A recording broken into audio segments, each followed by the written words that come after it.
and eat and drink. Well, thank you, Tom, for that introduction. My name is Jason Hartke. I'm with the U.S. Green Building Council. We're a nonprofit, membership-based organization. We represent over 16,000 member organizations. We have 80 chapters around the country. In addition, we have over 160,000 LEED accredited professionals who are engaged with us day in and day out. So we have a pretty awesome network just about anywhere you look. As you can tell, we're probably the most well-known for our LEED Green Building Rating System, which is now being used in over 110 countries. It's reaching and touching and influencing nearly 10 billion square feet of real estate. We're certifying 1.4 million square feet a day, and I'm happy to say that about a third of that is international projects, and more than half of that is now targeting existing buildings, which of course is what we really need to ramp up. So Tom and a few others mentioned that you guys have really got to, twist our arms and make us work tonight. So I'm looking forward to all your questions.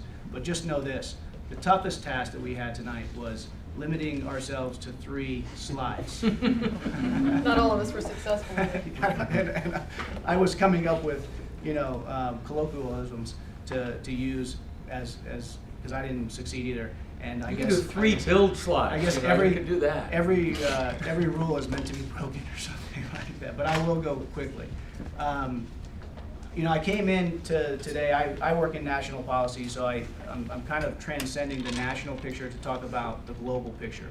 I had a chance to be at the UN today and in the planning meetings for Rio +20, and I want to get out some global messages here, and one of them is buildings represent the greatest, biggest, largest opportunity we have in reducing emissions. That's what this slide is all about.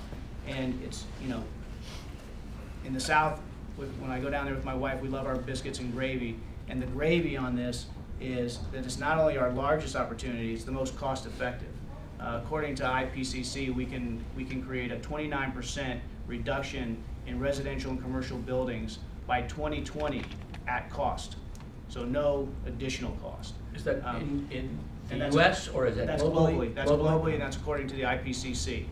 And these are pretty staggering statistics. Again, according to IPCC, when it looks at the most cost of the profitable opportunities across each one of these sectors of the slide here, 80% of the ones that are profitable come from the building sector. So it just gives you an idea of how staggering this opportunity is. And I just want to make sure, check on my notes here. The other thing is if you translated this into dollars, and McKinsey has done some of this. So in the US here, we often say that, and this is according to a McKinsey study, that we're actually wasting $130 billion a year in inefficient buildings. So, all these buildings that we see all around us could be more efficient, and it's costing us money.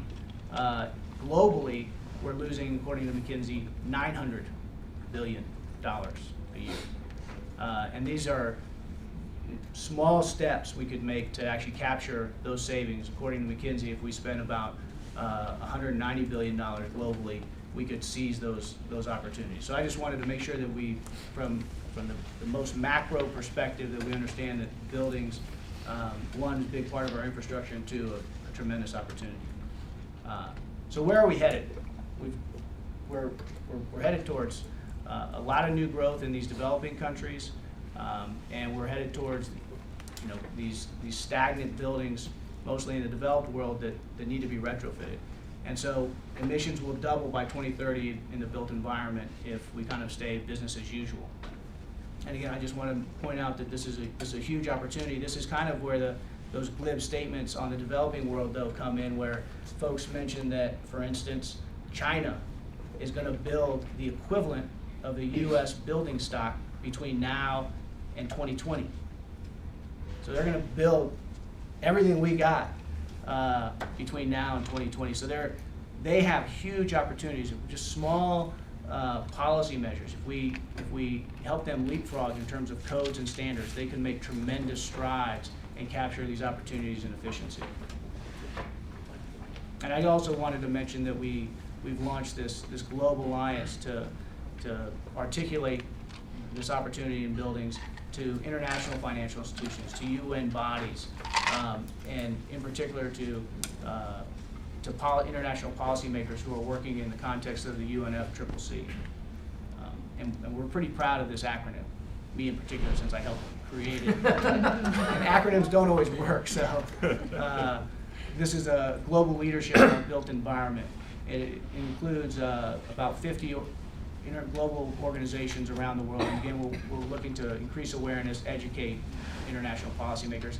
In addition to recruiting other private sector partners, nonprofit partners, been talking to Hoover. So, what's green building all about? And one of my colleagues likes to say that the USGBC has put on the largest global demonstration project ever. We know we can do better, and every single day as our new chair-elect, it's such an honor to be here with Beth, who will really dive into some of the details on the projects. But we know we can do better. Every day we've got projects going up. In fact, we've got about 7,000 certified projects, another 30,000 in the hopper that are showing us that we can do this and do it extremely cost-effective. In fact, the financials on this are staggering. They're overwhelming on the new construction side. In the U.S., in a few short years, LEED is going to represent about 25% of the market. We're up to about 1% now. So we can do this, and we can have tremendous energy savings, water savings, and waste cost savings.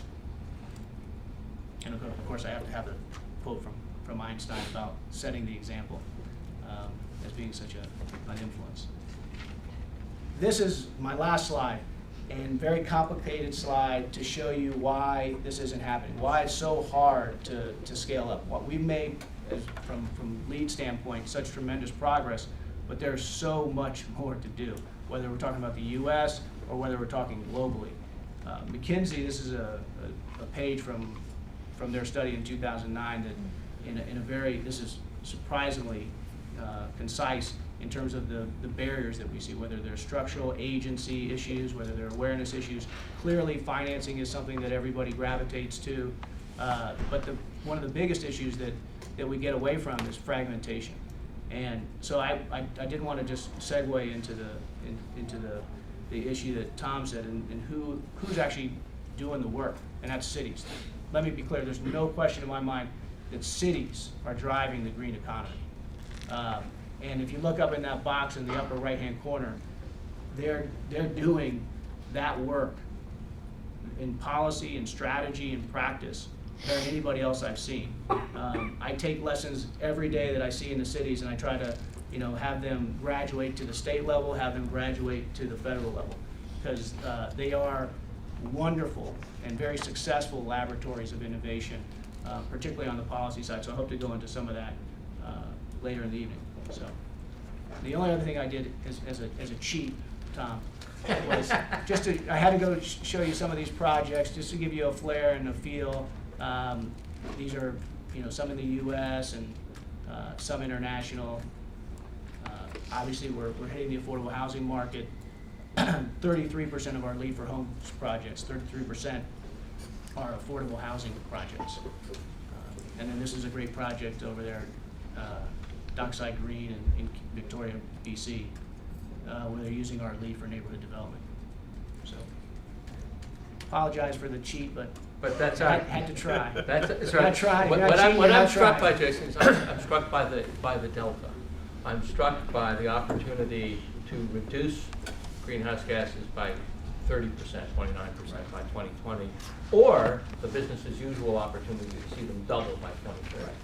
And that delta seems striking, and it seems to me, and we'll get into this, I think, hope as we go forward, it seems to me that the speed with which we are moving to change that is too slow.